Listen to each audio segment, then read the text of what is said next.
It's a wonderful pleasure to join you guys right here on TechMed TV on our daily news headlines show. My name is Shuad Namburu and I'm steering the ship with my co-host. Her name is Nico Madziwa. Thank you so much for watching TechMed TV, and we welcome you to Morning News, where we give you a rundown of what is in our local press today. So let's get on to it. What you have today in the news day? And the news day is running with a story that reads fuel price hike triggers mayhem. It reads, Zimbabwe's local currency yesterday shared as much as 33% in value to traded.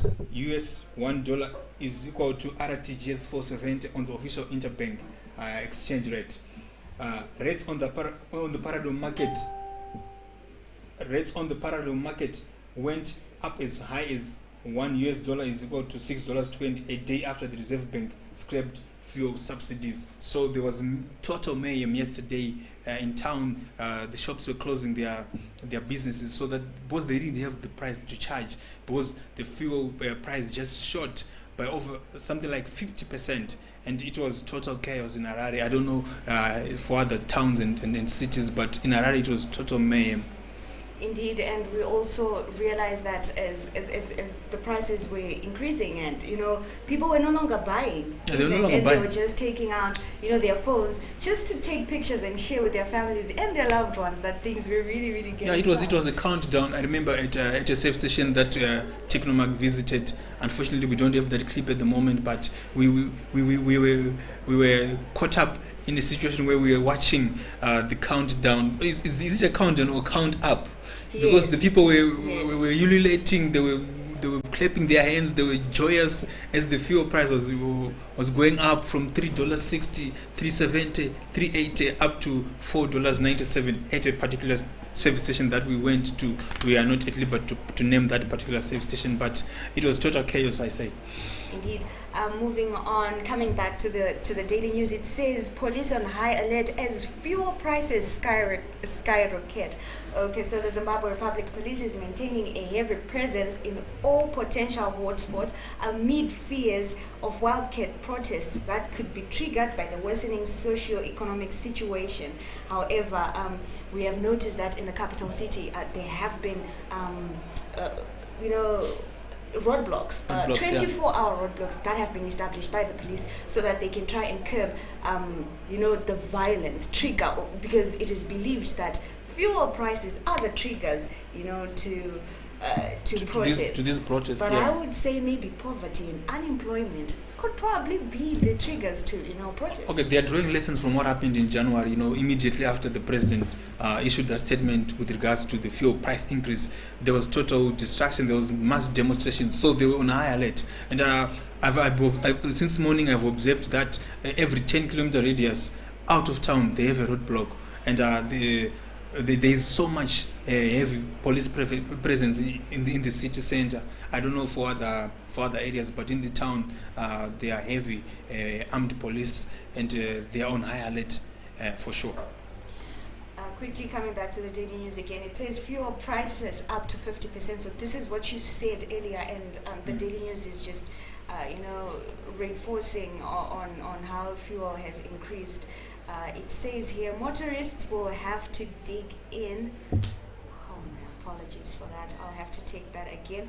Motorists will have to dig deep into their pockets to keep their vehicles on the road after the government hiked the price of diesel and petrol by nearly 50%. The Zimbabwe Energy Regulatory Authority, ZERA, announced yesterday that the cost of diesel and petrol had increased by up to 47% with immediate effect. ZERA's announcement came a day after the Reserve Bank of Zimbabwe said oil firms would now buy foreign currency to import fuel on the interbank market introduced in February this year. The latest price increase had been expected and follows an earlier 150% hike in January, which sparked violent street protests and led to the death of a dozen of people after a brutal security crackdown. So this again has to do with why the police are now on high alert in the cities. Yeah, the situation is very tense in the cities. It's very tense. People are at a boiling point at the moment, and anything can happen.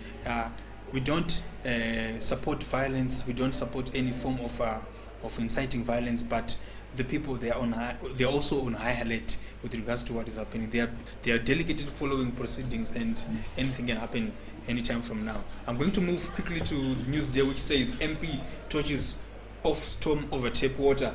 Where MP Munyaradzi Tobias Kashambe of ZANU-PF yesterday caused a storm in Parliament after he suggested that residents who cannot afford to pay for water, for tap water, should relocate to rural areas where the resources obtained free of charge.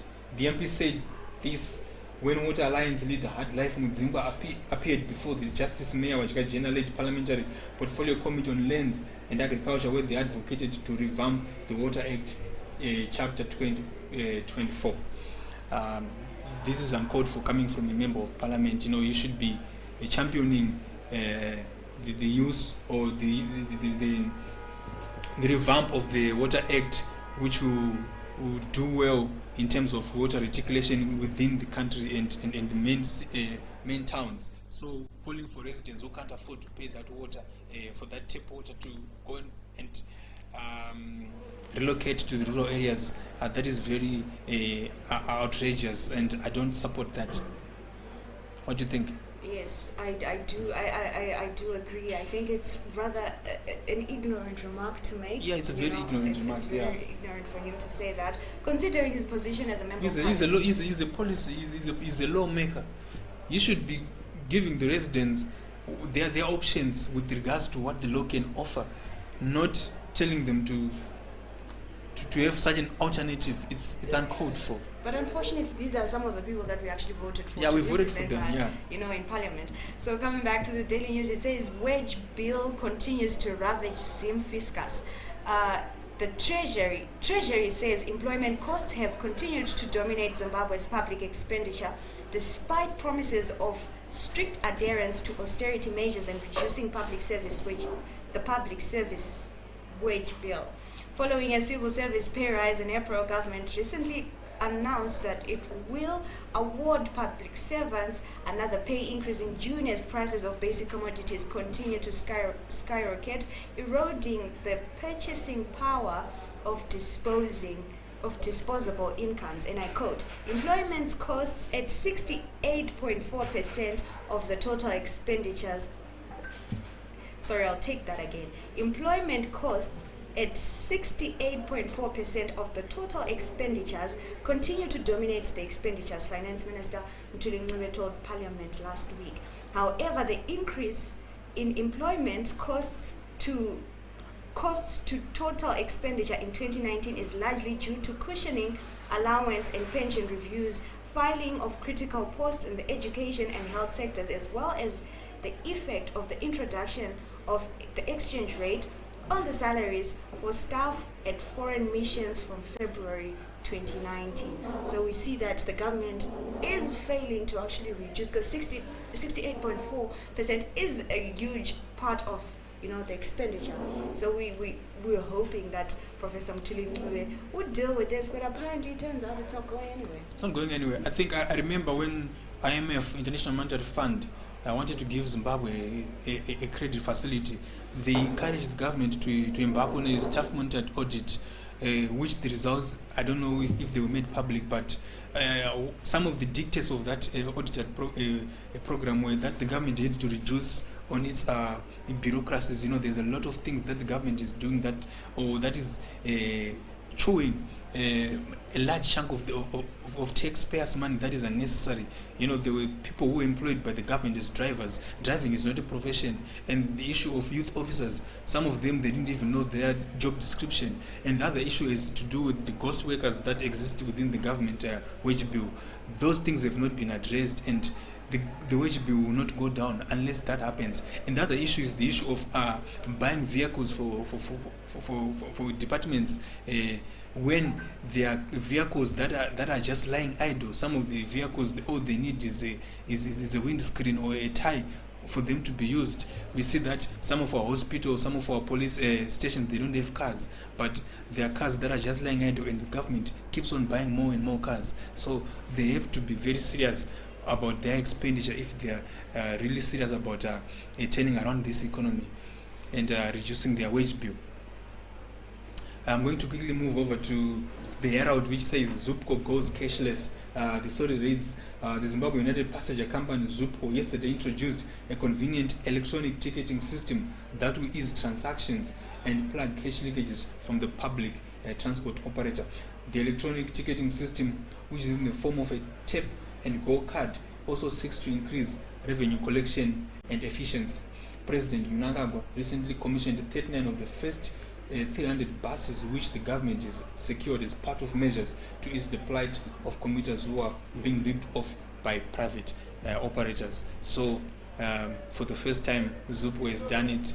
They are now on a cashless drive. They are using that tap and go. They hope that it will improve efficiency and go a long way in leaking those revenue leakages. We hope that it works. Yeah, we hope it works. It will work, I hope it will work. It will. This is Zupco, a government parastatal. We've seen this from a parastatal going electronic, and then the system doesn't work. So we hope that it works.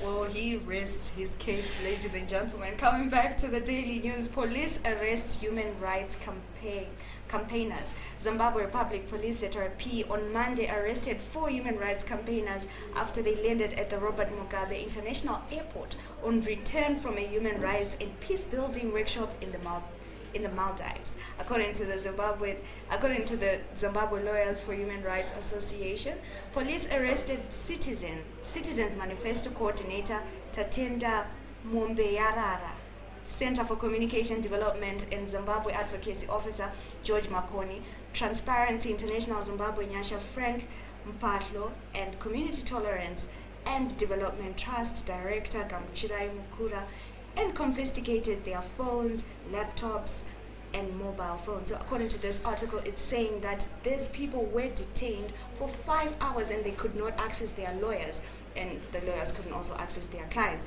And if we have a rewind, we had this article in the Herald where it says that these human activists and campaigners wanted to overthrow the government. Yeah, that plot, yeah. Yes, the President Emerson Mnangagwa elected. Is it elected? It's what you call it? What do they call it? They don't call it elected, but yes, they wanted to overthrow the government. A constitutionally elected government. Yes, that's the expression that I was looking for. So yes, they wanted to overthrow the government. So as soon as they landed, that is when they got arrested. The most embarrassing thing for this Second Republic is these things, they used to happen during the Robert Mugabe era, and we shouldn't be entertaining such things if we are very serious about complete change from the old regime. It's like it's a replica of the old regime. But it is alleged that it's actually a crime if you want to overthrow the president. It is alleged, but do they have the basis for that? I think they do, because that article from the Herald, it showed, that they had good reason, or on good sources. They were very well informed that these people wanted to overthrow the government. So I think that. But my question is, if your name has been published in the daily newspapers that you want to overthrow the government, would you come back to that same country? That's my question. On that case, I think we will let the courts do their work. I'm going to quickly move over to Newsday, where it says passport seekers camp at registrar's office. Desperate emergency passport seekers have taken to camping at the registrar office in Marondera, but officials are only processing 10 applications per day. A visit to the passport office in Marondera yesterday morning revealed a group of desperate passport seekers gathered outside the government complex. They've mobilized firewood for a fire to keep themselves warm, while others have turned the complex fence into a washing line, a sign that they've spent days at the office. The Minister of Home Affairs should be serious about this. We can't have a government institution processing 10 applications, a passport application per day. How long does it take to process one application? And the sad thing is that the registrar's office actually promised that they were going to clear everything. So now it's actually to my surprise that they are working at 10 applications per day. What has changed? Is it shortage of paper that is used to manufacture the passports, or someone is trying to sabotage the country? Okay. On a sports note, the Warriors of Zimbabwe have embarked on on a serious preparation drive with regards to the upcoming AFCON. I'm going to quickly read from the Herald. The Warriors coach Sunday Mof Chidzambwa says the absence of some of his main players isn't an issue that is worrying him. The Warriors are back in camp at the Yada complex in Harare, and yesterday held a training session at the complex stadium. They are preparing for the COSAFA and AFCON finals. And on that note, I would also like to let the viewers know that Egypt announced their AFCON squad, and Mohamed Salah is in the team, the dangerous Egyptian. And also South Africa, they announced their AFCON squad yesterday. So I will be giving you more updates as more and more teams continue to announce their squads. On that sporting note, I'd like to wish you a very good day. My name is Stuart Namburu. And my name is Nicole Mazzio from the crew behind the scenes. Thank you so much for watching, and tune in again tomorrow as we bring you what will be in our local press. Goodbye.